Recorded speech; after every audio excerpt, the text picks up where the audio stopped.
Hola, hola, saludos cordiales, mi nombre es Angie Vita y en esta ocasión hablaremos sobre aspectos vinculados con la reproducción y función sexual. Comencemos. En esta ocasión abordaremos dos temas principales, el primero de ellos es el ciclo menstrual y luego el embarazo. Comencemos con el ciclo menstrual. El ciclo menstrual es un proceso en el que se descama periódicamente el endometrio. Este es un ciclo que prepara mensualmente el útero para el embarazo, mientras se desarrollan los gametos femeninos y se da una serie de cambios fisiológicos en la mujer.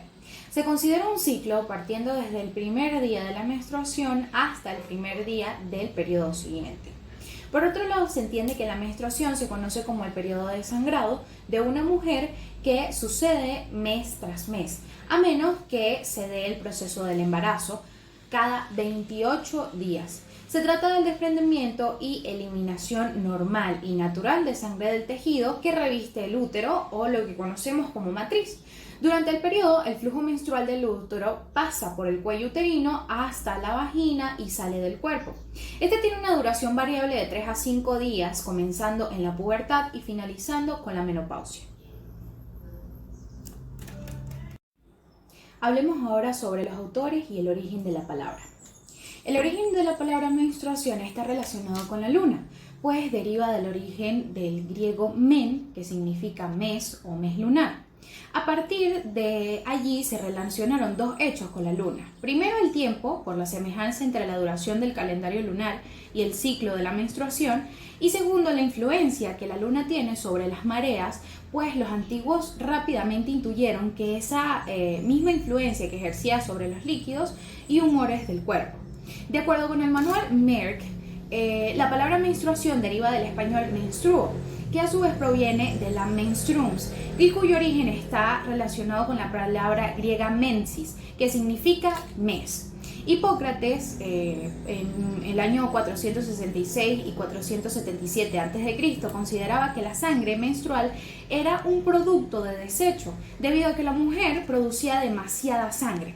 Al mismo tiempo alegaba que la mujer producía semen como el varón y que la sangre menstrual servía como alimento para el desarrollo fetal, puesto que el sangrado se debía a que la mujer era excesivamente caliente y solo a través de la menstruación lograba temperar el organismo.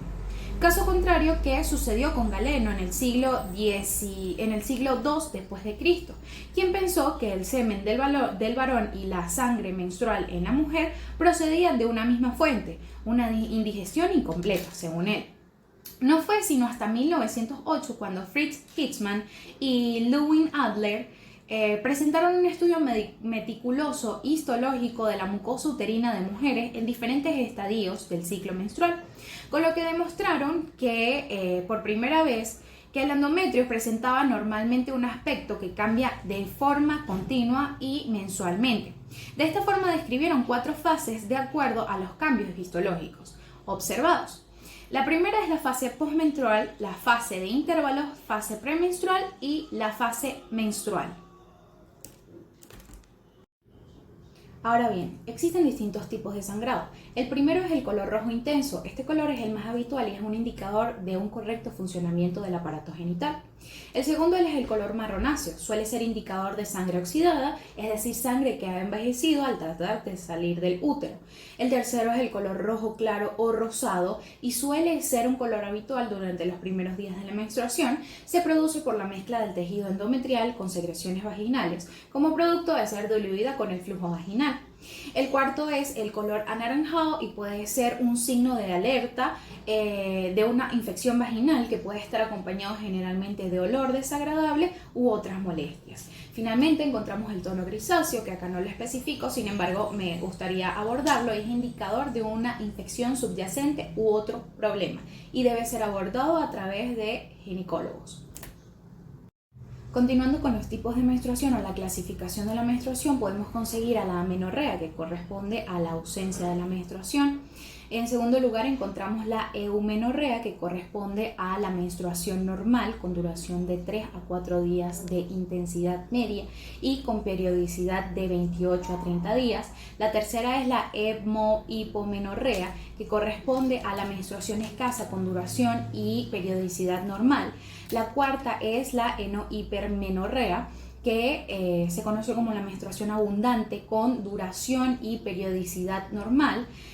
La quinta es entonces la hemerapolimenorrea, es decir, la menstruación prolongada con periodicidad e intensidad normal.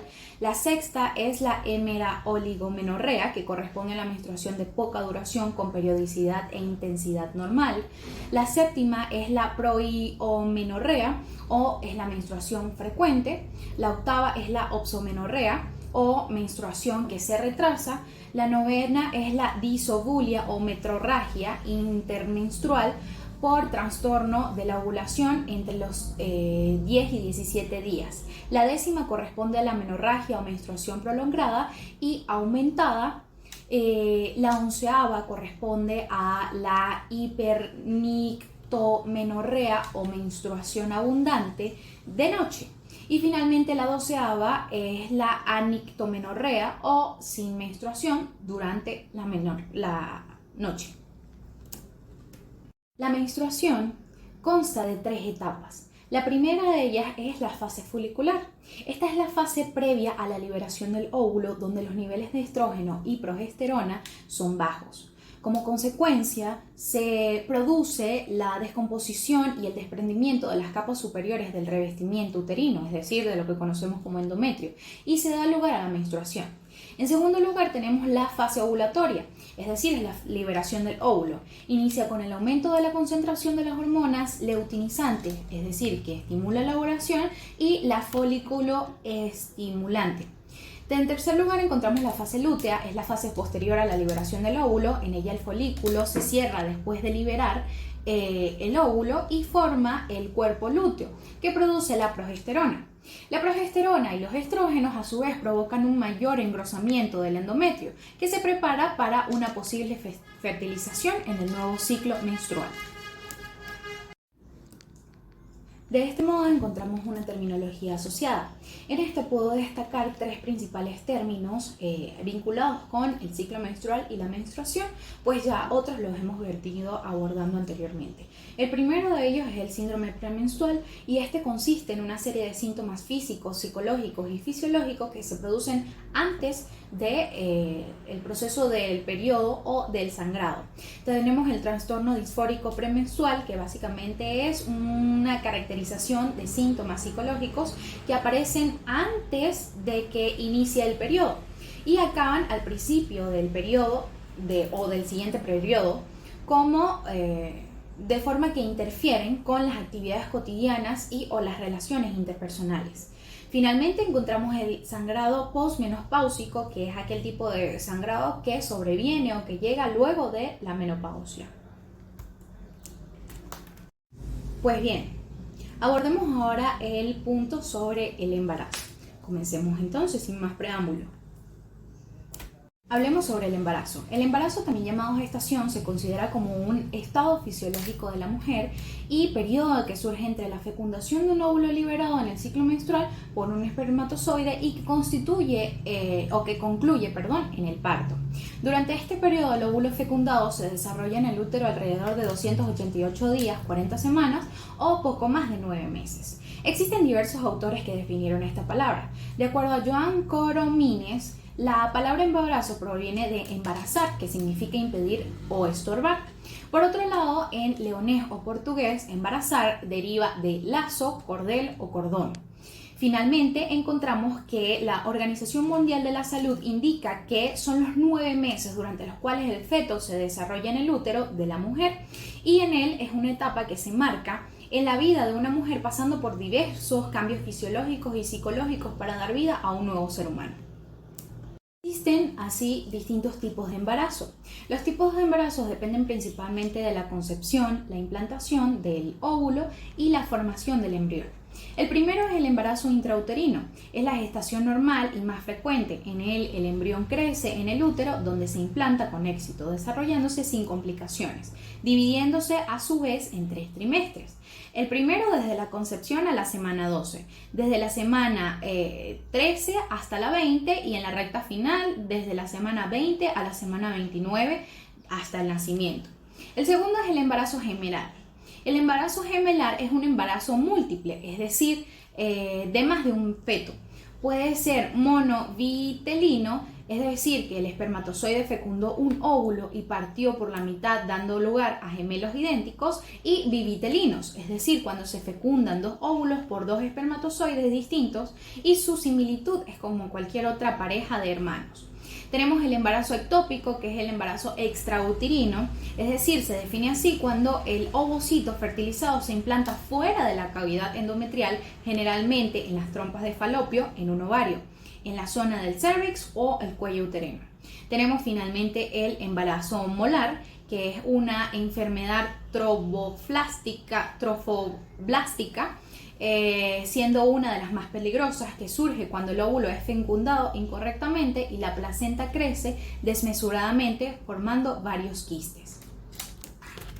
En este punto me gustaría mencionar algunos aspectos relevantes del embarazo.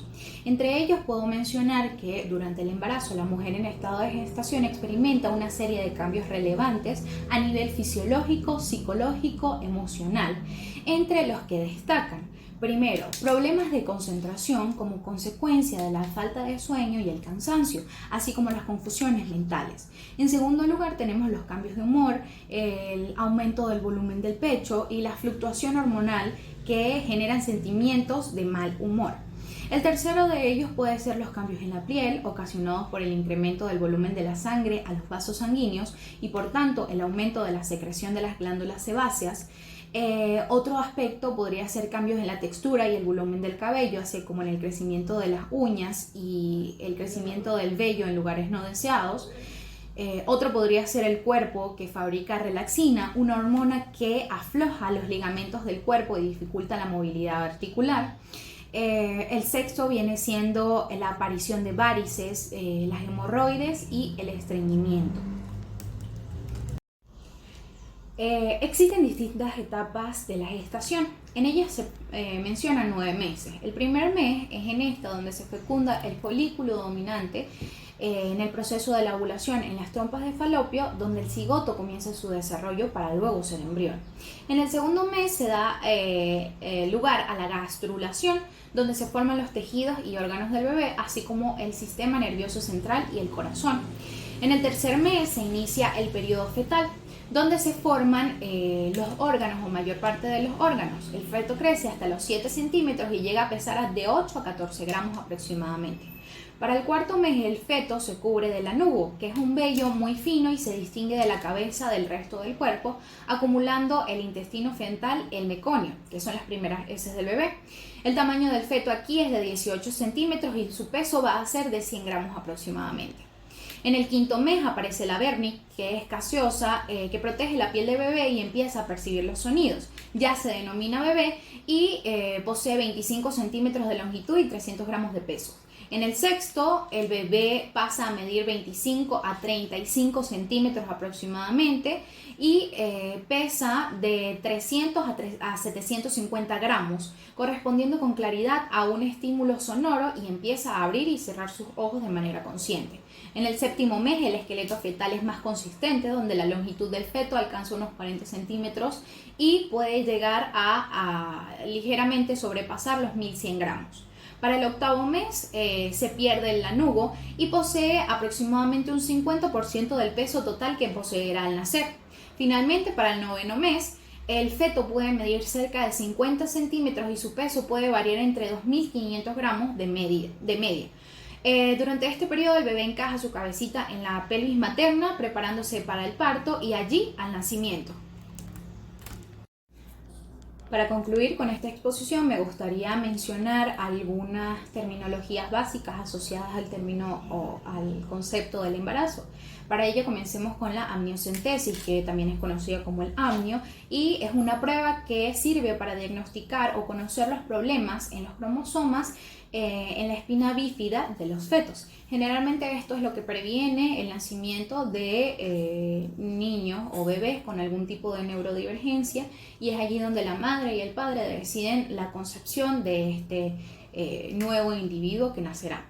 Tenemos la analgesia, que es un tipo de anestesia, que se utiliza para no percibir ningún dolor o para tener alivio de este. Tenemos la anemia, que es la afección en la que la cantidad de glóbulos rojos es menor de lo normal y por lo tanto reduce la capacidad de oxígeno o la capacidad de transporte de oxígeno. Tenemos el anteparto, que es la fase previa antes del parto, los anticuerpos, que son proteínas que protegen el organismo de la mamá o de la mujer que está embarazada y del feto o del bebé, de las bacterias y las toxinas durante el embarazo y la lactancia. En esta parte el bebé recibe los anticuerpos de la mujer. El adecuado para la edad gestacional, conocido como AGA por su sigla en inglés, es el tamaño del bebé con respecto a la lactancia y el tamaño esperado que recibe este bebé de acuerdo a su tiempo de embarazo. Finalmente tenemos la ruptura artificial de las membranas, AROM por sus siglas en inglés, que consiste en que el proveedor de atención a salud introduce un gancho especial en el cuello uterino y hace un orificio en las membranas para dejar salir el líquido amniótico cuando este no se ha roto y está en término de gestación o en término de parto. Y también se llama romper la bolsa de agua.